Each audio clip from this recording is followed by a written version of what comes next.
ప్రేయసి పార్ట్ 8. ఇక కథలోకి వెళ్ళిపోదామా? పచ్చని పచ్చికపై అస్తమిస్తున్న సూర్యకిరణాల పసిడి వర్ణ కిరణాలు పడి చిత్రంగా మెరుస్తుంది. అజయ్ గిఫ్ట్ ప్యాక్ పక్కన పెట్టి పచ్చికలో కూర్చున్నాడు. చాలా ఉత్సుకతగా ఉంది అతనిలో. ఆమె రూపం అతడి కళ్ళల్లో ప్రతిబింబిస్తుంది. తనని మొట్టమొదటిసారి కలిసిన ఈ చోటు, ఈ ప్లేస్కి మంచి పేరు పెట్టాలి. జీవితాంతం తనతో గడిపే ప్రతి మూమెంట్ని ఇక్కడకొచ్చే సెలబ్రేట్ చేసుకోవాలి.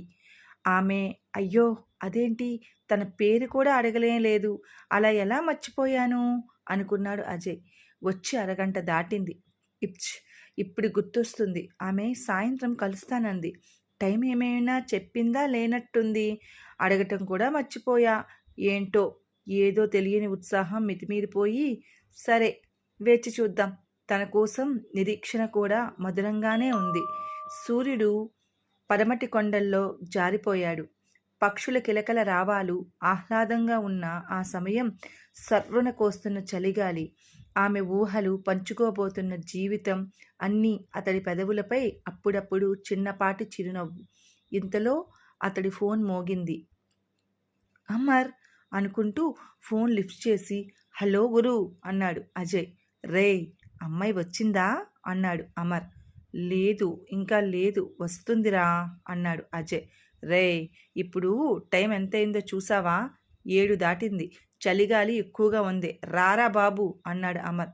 రే అమర్, వస్తుంది, వస్తానని చెప్పింది కదా, ఆడపిల్ల కదా, ఏదో కాస్త లేట్ అయ్యింది, వస్తుంది అన్నాడు అజయ్. అజయ్, నీ ఇష్టం, కానీ తనొస్తుందన్న నమ్మకం నాకు లేదు అన్నాడు అమర్. నేను తన కోసం వేచి చూస్తాన్రా అన్నాడు అజయ్. రే, 2 రోజుల పరిచయం, ఎందుకురా అంత తాపత్రయం అన్నాడు అమర్. ఏమోరా, తనని చూడగానే ఎన్నో జన్మల పరిచయం ఉన్నట్టు అనిపించింది. తానే నా లోకాన్ని శాసిస్తుంది అనిపించింది అన్నాడు అజయ్. ఆ మాటలు అమర్కి ఆశ్చర్యానికి గురిచేశాయి. సరేరా, నీ ఇష్టం అన్నాడు అమర్. నేను తర్వాత ఫోన్ చేస్తాను అని ఫోన్ పెట్టేశాడు అజయ్. అతడి ఫోన్ మాట్లాడటం ముగించేసరికి చుట్టూ చీకటి పడింది. టైం 8 అవుతుంది. ఊరి బయట ఉండే స్థలం వేరొకరికి తోడు లేనిదే అక్కడికి రావటం కష్టం. ఆమె వస్తుందా? ఒకవేళ వస్తే? అతడు ఎదురుచూస్తూనే ఉన్నాడు. వెచ్చని సూర్యకిరణాలు ముఖాన్ని తాకగానే కళ్ళు నిలుపుకుంటూ చూశాడు అజయ్. అప్పుడు గమనించాడు, రాత్రి ఆమె కోసం చూస్తూ చూస్తూ అక్కడే అలానే నిద్రపోయాడు. ఆమె రాలేదు. అతనికి మనసు కాస్త చివుక్కుమంది. ఇక వెళ్దాం ఇంటికి అని లేస్తూ పక్కన చూశాడు. అతను కొన్న గిఫ్టూ లేదు. అయ్యో, ఎక్కడికి పోయింది అని చుట్టూ చూశాడు. ఎవరూ కనబడలేదు. ఎవరో కొట్టేశారు.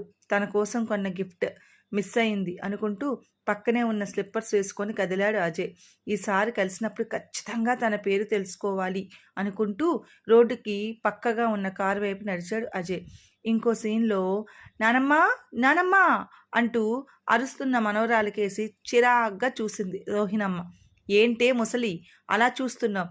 ఎన్నిసార్లు చెప్పాను నా బీరువాలు కెలకొద్దని అంది కోపంగా అంజలి. ఏం చేసావే? బెట్లు కాసి ఎంత డబ్బు గెలిచావా అని చూశాను అంది రోహిణమ్మ. నేను బెట్స్ కాసి గెలుస్తాను, నువ్వేమో పక్కింటి ముసలోడితో బెట్ కాసి మొత్తం డబ్బులు ఓడిపోతావు. ఇలా చేసావంటే నేను నాన్నతో చెప్తాను అంది అంజలి. చెప్పవే, నువ్వు చేస్తుంది ఏంటో చెప్తాను అంది రోహిణమ్మ. అమ్మ ముసలిదానా, చెప్తాను నీ పని అని నువ్వేం చెప్పినా సరే నాన్న నమ్మరు. ఒకవేళ నమ్మేరే అనుకో, ఏం చేస్తాను నాన్న, మీ అమ్మ బుద్ధే వచ్చింది అంటాను అంది అంజలి. అది సరే, నన్ను ఏం పెట్టి కట్టావే, అంత డబ్బులు వచ్చాయి అంది రోహిణమ్మ. ఏదోలే అనుకుంటూ అజయ్ని గుర్తు చేసుకుంది అంజలి.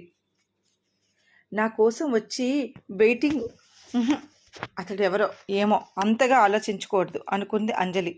అమ్మా అంజలి అనుకుంటూ వచ్చాడు అంజలి తండ్రి వాసుదేవ్. నాన్న అంది అతడికి ఎదురుగా వెళ్ళి. నన్ను కాస్త నీ స్కూటీలో ఆఫీస్ దగ్గర దింపేస్తావా అన్నాడు వాసుదేవ్.